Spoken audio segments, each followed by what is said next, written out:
Hey everyone, okay, here we are. Um, we're talking about this DNA Doe Project, and together we were naming their stories and celebrating 8 years on 250 cases and 140 plus names restored.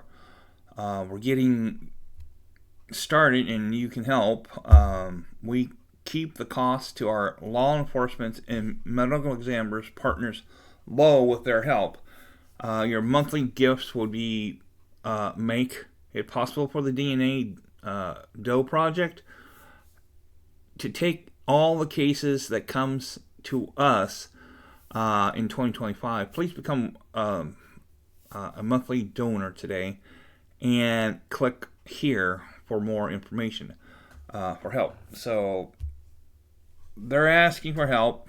If you want your DNA to help solve a cold case, there's what you need. So the cases they got here since founding in 2017, the DNA Doe Project has worked on more than 250 cases of unidentified remains. Among our success stories are the very first identification made using investigation generic genealogy. At the DNA Doe Project, we don't take on the easy cases.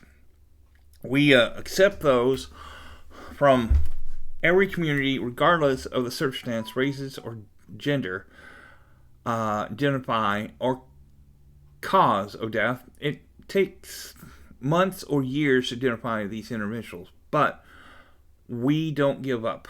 We believe that everyone deserves the opportunity to maintain their name, identity, even in death. We work every day to make the reality. Now, we are featuring Lincoln County rail car John Doe, whose story is featured in episode 4, a documentary series naming the dead. The body on the train checked out the full case detail on our website. So the public can also help upload their DNA profiles to the DNAjustice.org or GEDmatch or Family Tree DNA and find out how there. Now, name the dead. The first very time we pull back the curtains on the work we do. We are dedicated ensuring no Jane or John Doe are left nameless. And we cannot wait to share these 6 cases. You join us in August as we pull back the curtains and name the dead.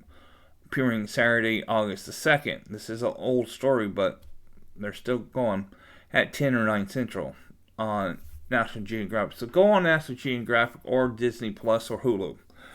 And Margaret Press, justice interpreter, you know, those cold cases where families are left with unanswered questions and profound, unresolved grief. While the technology development and deployed by the DNA Doe Project, the DDP, investigate generic genealogy, or IgG, have been a game changer for those cases. We owe a huge debt to a seriously amazing woman, including the DDP co-founder Margaret. Now, the case that started it all in February 2007, the DNA Doe Project co-founder Margaret Press was nearly retired from her tech job and had moved across the country to be close to her daughter. Settling in California, she was looking forward to some peace and quiet to spend time during genealogy and reading within her sack of books. Was Sue Griffin Q is for Corey at the end. First ID announced of Tosa, there you go, Tosa race massacre. I'll find that. This is one of their cases. It's been 103 years, and C.L. Daniel is finally being returned to his family and community today. The city of Tulsa announced the first positive identification of one of the victims in the Tulsa race massacre, who had been buried in Potter's Field. Now, DNA Doe Project is proud to be one of the investigating genealogy partners. So that is something to look for. If these people can find something, might call them or look them up. And the social media follower says, "I'm proud to have a ticket the box to allow law enforcement use my DNA. If I ever help identify a person or criminal, I'll be very pleased." So, but there you go. It's